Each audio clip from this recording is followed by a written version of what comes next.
नमस्कार दोस्तों, मैं आपका दोस्त सचिन जैन एक बार फिर से अपने यूट्यूब चैनल में आपका स्वागत करता हूं। दोस्तों, पिछले वीडियो में मैंने आपसे बात की थी कि हमारी ज़िंदगी में सिक्के और नोट के कलेक्शन की शुरुआत कहां से होती है। और ये शुरुआत कोई भी नया कलेक्टर, नया डीलर, कोई भी हो, सबकी शुरुआत अक्सर ज़िंदगी में ना यहीं से होती है। तो आज इस सिलसिले को मैं थोड़ा-सा और आगे बढ़ाने की कोशिश कर रहा हूं और ये बताने की कोशिश है मेरी कि आप सबको सिक्के और नोट का कलेक्शन करने से पहले उसमें क्या सीखना चाहिए और कैसे सीखना चाहिए। नोट और सिक्के में ऐसा क्या खास है जो उसे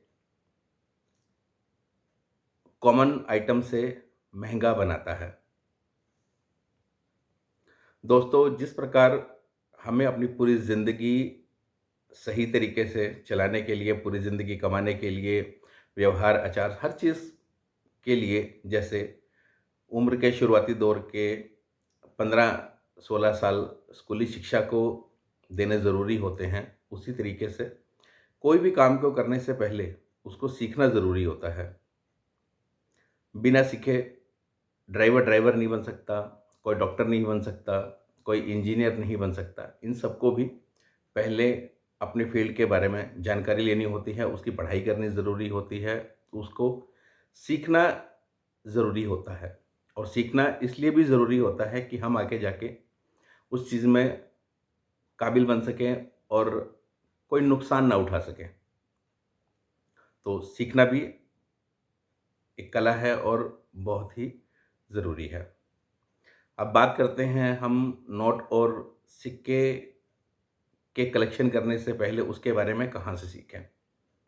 तो दोस्तों, सबसे अच्छा जो है सीखने का, वो है आप या तो किसी बुक के ज़रिए थोड़ा-सा ज्ञान प्राप्त कर सकते हैं।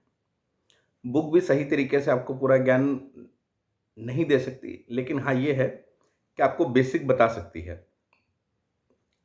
बुक सही तरीके का ज्ञान इसलिए नहीं दे सकती क्योंकि बुक जो लिखी जाती है, वो अक्सर एक आदमी की सोच और जो उसका ज़रिया, जिस तरीके से उसको पता चला, सिर्फ़ वो अपनी सोच को दर्शाता है। बहुत बार ऐसा होता है कि कई बार आपके प्राइसेज़ मैच नहीं करते या कुछ वैराइटीज़ मैच नहीं करती या और भी बहुत चीज़ें हैं। और एक दूसरा रीज़न है कि बुक्स निकलते हैं आपकी साल के शुरुआत में, लेकिन कॉइन्स और नोट्स छपते हैं या पुराने निकलते हैं या कुछ वैराइटीज़ ऐसी होती हैं, तो वो आती है पूरे साल। तो वो नेक्स्ट जब भी अपडेट होंगी, तो वो अगले साल जब भी बुक निकलेगी सिर्फ़ उसी में ही अपडेट होंगी। तो उसके लिए आप कुछ ग्रुप हमारे बने हुए हैं, जैसे फ़ेसबुक पे या व्हाट्सएप पे, जहाँ इस टाइप की जानकारियाँ भी दी जाती है। तो आप उस पर भी नज़र रख सकते हैं, उस पे भी थोड़ा ध्यान रख सकते हैं। बहुत से यूट्यूबर भी हैं, जिनकी जानकारी बहुत अच्छी होती है, जो ₹5 की चीज़ को ₹5 का ही और 5 लाख की चीज़ को 5 लाख का ही बताते हैं।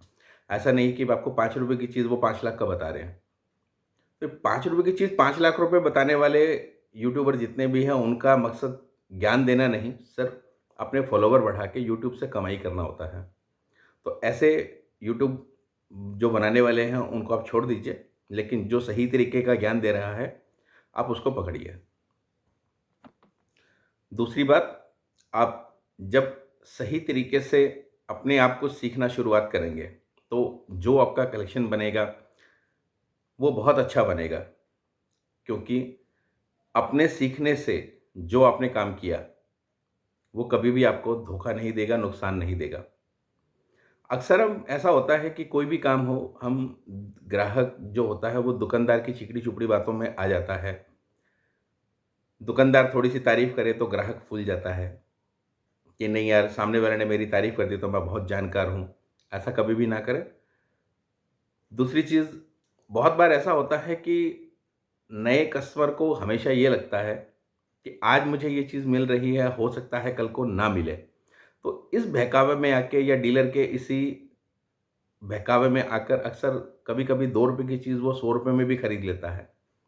तो दोस्तों, आप एक कलेक्टर हो, कभी भी कोई भी काम करें, कभी भी कोई चीज़ लें तो उसको 4 बार सोच के, अपना दिमाग लगा के, सोच समझ के लें। हमारी इस लाइन में कभी भी कोई चीज़ खत्म होने वाली नहीं है। हो सकता है आपको वो लेट मिले, या हो सकता है टाइम से भी मिल जाए, हो सकता है 2 पैसे महँगी मिले, लेट मिले, लेकिन चीज़ आपको मिल जाएगी। तो बेवकूफ़ बनने से ज़्यादा अच्छा है आप थोड़ा-सा उस पे अपना होमवर्क कीजिए, उसके बाद में उस चीज़ को लीजिए। अक्सर देखा जाता है कि नया कलेक्टर जब भी आता है, वो ऐसा ही करता है। डीलर के बहकावे में आना या सोर्स का नहीं पता होना, उसके कलेक्शन को हमेशा महँगा बना देता है, और बाद में धीरे-धीरे जब उसे मार्केट का ज्ञान होता है या दूसरे की सेलिंग पोस्ट या इस टाइप से कुछ देखता है, तो पता चलता है कि वो ठगा गया। लेकिन दोस्तों, इसमें भी कोई घबराने की ज़रूरत नहीं है। अक्सर मैं इन चीज़ों को एक स्कूल फ़ीस के तौर पर बोलता हूँ। जिस तरीके से स्कूली शिक्षा में हम स्कूल को फ़ीस देते हैं, तो इस तरीके के नुकसान भी आपकी ज़िंदगी में कभी भी नुकसानदायक नहीं होते, बल्कि आपको कुछ न कुछ सिखाते हैं। बशर्ते आप वो नुकसान या वो ठोकर बार-बार ना खाएँ। तो घबराने की ज़रूरत नहीं है। ऐसी चीज़ अगर आपके साथ में हो भी जाती हैं, तो आप ये समझ लीजिए कि नहीं, मैंने वो सीखने के नाम का कुछ फ़ीस पे कर दी। अब एक आइटम का एग्ज़ाम्पल मैं आपको दे रहा हूँ कि जैसे हर चीज़ सेम दिखने वाली महँगी नहीं हो सकती। तो मैं आपको बताता हूँ एक ब्रिटिश इंडिया के कॉइन के बारे में। 1936 का ₹1 चाँदी में 11.66 ग्राम का ही होता है। सेम वही 1938 में भी 11.66 ग्राम का ही होता है, और सेम 1939 में भी 11.66 ग्राम का ही होता है। तीनों में ही ₹1 लिखा होता है, तीनों ही चाँदी के होते हैं। लेकिन 1936 आपको मिल जाता है मार्केट से ₹1000 के अंदर, 1938 आपको मिल जाता है 8 से 10,000 रुपए के बीच, लेकिन 1939 आपको मिलता है 8 से 10 लाख रुपए के बीच। तो इस चीज़ से आप समझिए, कॉइन वही 11.66 ग्राम का है, साइज़ सेम वही है, सिल्वर कंटेंट भी वही है 11.66 ग्राम, 92.5% चाँदी। लेकिन फ़र्क कहाँ आया? सिर्फ़ डेट का। तो इसी तरीके से नोट में भी ऐसा होता है कि हर नोट जो है वो महँगा नहीं होता, उसमें क्या कीमती होता है। कुछ फैंसी नोट्स जो कि आम तौर पर हर इंसान जानता है, गाड़ियों के महँगे नंबर, मोबाइल्स के महँगे नंबर, जिस तरीके से वो सेल होते हैं, उसी तरीके से नोट्स में भी ऐसा होता है कि ऑल 1 से लेके ऑल 9 तक, 1 लाख से लेके 10 लाख तक, या शुरू के पहले बंडल का ऑल 01, इस टाइप से। ये कुछ चीज़ें ऐसी होती हैं जो इस चीज़ को महँगा बनाती है। तो ऐसा नहीं है कि अगर वो महँगी है तो हर चीज़ ही महँगी है। तो इस पर भी आपको थोड़ा-सा कॉइन और नोट का कलेक्शन करते हुए पहले थोड़ा-सा दिमाग लगाने की, सोचने की, समझने की ज़रूरत है। तो मैं आपसे बस यही कहना चाहूँगा कि पैसा आपका है, ख़त्म कुछ नहीं हो रहा। कोई भी काम कर रहे हैं तो थोड़ा-सा सीख के करें, तो ये लाइन भी ऐसी ही है। जो आपको प्रॉफ़िट बहुत अच्छा देती है, लेकिन अगर आपकी समझदारी से परचेज़ नहीं की गई है, तो आपको नुकसान भी दे सकती है। दूसरी बात, आजकल मार्केट में बहुत से कॉइन्स और नोट्स नकली भी आते हैं।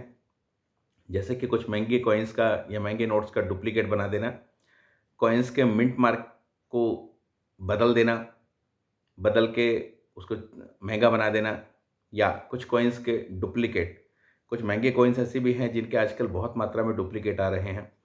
तो उस पे भी आपको जानकारी लेने की बहुत ज़रूरत है, नहीं तो आपका बहुत मोटा नुकसान हो सकता है। क्योंकि कोई चीज़ उदाहरण के तौर पर 2 आना 1955, 1 रुपी 1982, इस तरीके के कुछ ऐसे कॉइन हैं जो मार्केट में बहुत नकली आए हुए हैं। ओरिजिनल कॉइन आपका 60-70 हज़ार रुपए का, 1 लाख रुपए तक का भी है कंडीशन के अकॉर्डिंग, लेकिन मार्केट में नकली आपको 200, 300, 500 रुपए में मिल जाता है। और जो भरोसा दिलाने वाले, जिनसे आपकी शायद जान-पहचान है, लेकिन मार्केट में शायद उनको कोई नहीं जानता, या वो फ्रॉड हैं या कुछ भी चीज़।